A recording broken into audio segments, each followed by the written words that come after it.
Assalamualaikum warahmatullahi wabarakatuh. Waalaikumsalam. Gimana Bu kabarnya? Sehat semua nggih? Sehat. Sehat, alhamdulillah. Sebelum kita mulai P2K2 kita atau pertemuan peningkatan kemampuan keluarga, kita berdoa dulu ya Bu. Berdoa menurut agama dan kepercayaan masing-masing. Berdoa dimulai. Berdoa selesai. Terima kasih ya Bu sudah meluangkan waktunya buat hadir di pertemuan kelompok kita ya yang sebulan sekali ya mesti ketemu saya. Jadi di siang ini kita akan belajar modul kelima yaitu modul kesejahteraan sosial disabilitas dan lansia. Kita akan belajar sesi 14 yaitu pentingnya kesejahteraan lanjut usia Bu. Di sini di rumah siapa yang punya lansia? Coba saya tanya. Bu Siti, ya Bu Siti yang punya lansia. Ada masih banyak lagi ya yang belakang juga Yang nggak dengar maju saja supaya kelihatan Bu. Jadi di sini kita akan diskusi kasus. Jadi nanti kita akan membagi kelompok. Jadi kelompoknya 3-3. Nanti saya kasih lembar kasusnya ini ya. Nanti jenengan diskusikan dengan kelompoknya itu. Jadi ini ada sebuah kasus. Di situ saya sudah menyediakan spidol sama kertas. Nanti jenengan buat nulis ya.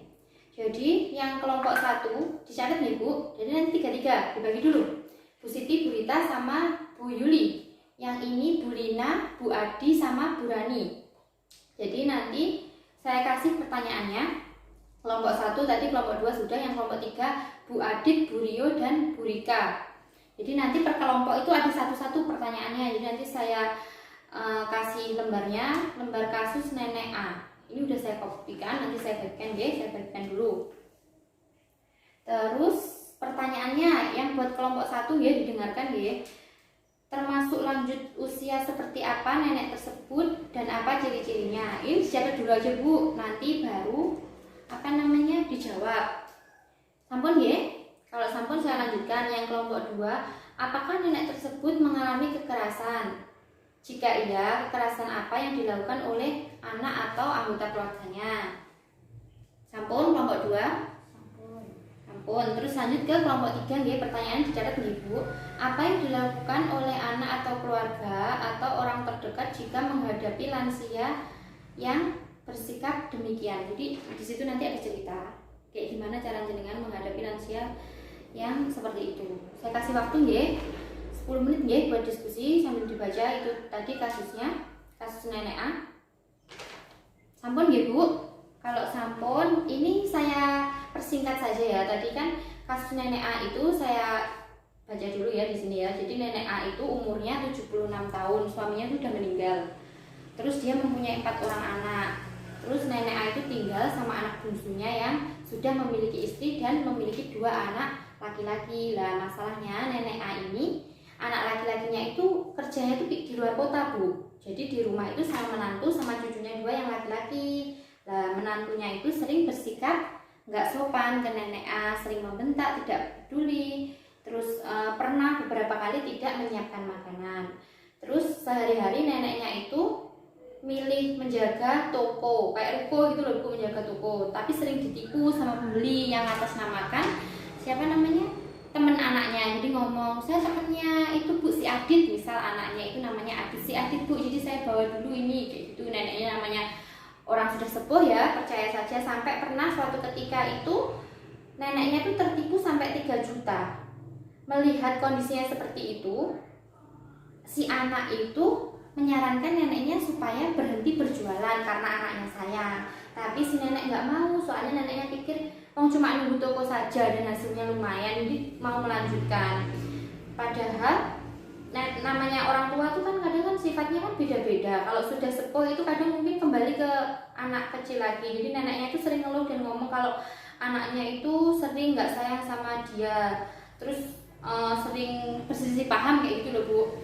Padahal anaknya itu sayang, anaknya itu memenuhi, si anak laki-lakinya loh maksud saya, itu memenuhi kebutuhan neneknya seperti membelikan baju, membawakan makanan, menemani cerita meski nggak setiap hari karena anaknya kan anak laki-lakinya kerja di luar kota, tadi kan sama menantu sama cucunya. Terus kadang yang namanya orang sudah sepuh, lansia sudah 70 tahun ke atas itu menunjukkan perilaku yang memalukan dalam istilahnya, kayak bajunya itu nggak pernah ganti, mungkin juga baju yang bagus tuh ditumpuk di lemari saja. Kadang ada kayak gitu Bu, kadang nggak nenek-nenek aja kalau kita sudah nyaman dengan daster itu yang dipakai juga daster itu saja seperti itu ya. Terus kadang juga mandinya jarang, maksudnya males kayak gitu, jadi kan kadang bau, kadang seperti itu kan. Nenek juga kadang sering keras kepala, susah diberitahu dan membuat kesal menantu dan anak nenek yang lainnya. Jadi inti ceritanya seperti itu. Jadi coba saya tanya ya ke kelompok 1. Jadi yang termasuk lanjut usia itu yang seperti apa Bu? Ciri-cirinya Sudah 70 tahun lebih. ya sudah 70 tahun. Terus biasanya kerja apa enggak Bu?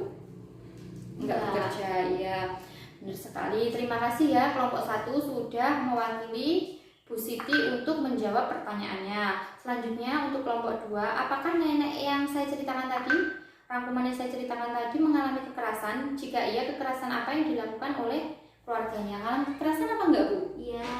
Kekerasan apa tadi?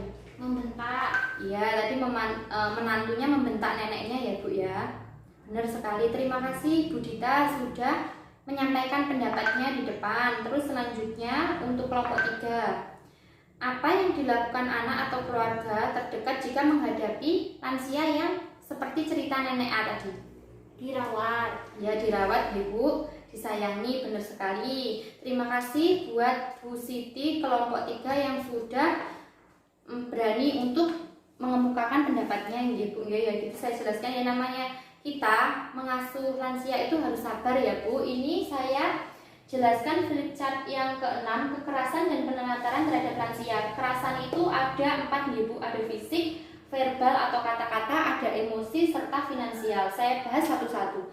Kekerasan fisik itu kekerasan yang dilakukan sehingga menyebabkan sakit, luka, ataupun cacat kepada lansia itu. Jadi menyebabkan penyakit gitu loh Bu. Contohnya seperti mendorong, mencubit, memukul, dan tidak menyediakan makan dan minum. Jangan sampai ya Bu, di sini jenengan nggak mengasuh lansianya dengan baik. Nanti lain kali saya akan kunjungi rumah jenengan, maksudnya ngecek simbahnya, saya tanyain gimana makannya, periksanya di puskesmas lancar apa enggak, sakit apa enggak, seperti itu saya akan cek nanti sewaktu-waktu ya.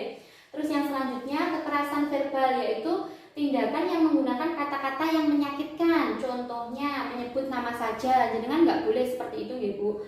Menghina, mengancam, menakut-nakuti, membentak, dan marah dengan kata-kata. Soalnya walaupun lansia itu kadang ada yang mungkin susah diatur ya, kita harus sabar, nggak boleh menghina, nggak boleh bentak ke lansia itu kayak gitu ya.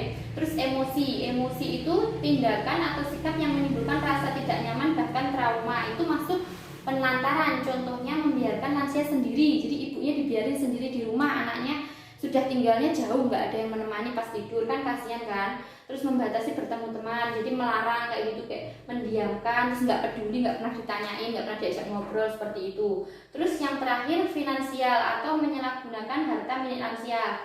Jadi memanfaatkan uang lansia, menggunakannya tanpa izin, atau tidak memberikan keleluasaan menggunakan uang. Jadi jangan sampai loh, ini kan ada kategorinya kita PKH yang lansia, jangan sampai bantuannya tidak diberikan ke lansia, yaitu untuk memenuhi kebutuhan sandangnya mereka, pangannya, untuk makannya, untuk kesehatannya juga harus benar-benar diperhatikan. Jangan sampai jenengan salah gunakan buat membeli barang-barang yang keinginan saja, seperti itu ya Bu. Jadi ini tadi contoh kekerasan dan penelantaran terhadap lansia. Saya harapkan di sini tidak ada dari jenengan sekalian yang menelantarkan lansianya. Jadi kita harus merangkul lansia, menyayangi lansia, tidak menelantarkan mereka supaya mereka bisa tumbuh umurnya itu lebih panjang, bisa sehat selalu. Saya kira pemaparan saya terkait di sesi ke-14 pentingnya kesejahteraan lansia dan pentingnya kesejahteraan lanjut usia ini sudah cukup ya Bu. Saya ucapkan terima kasih atas kesediaan waktunya. Saya mohon maaf selama mengisi tadi apabila Anda ada yang menyakiti perasaan Anda. Saya kira cukup sekian. Wassalamualaikum warahmatullahi wabarakatuh.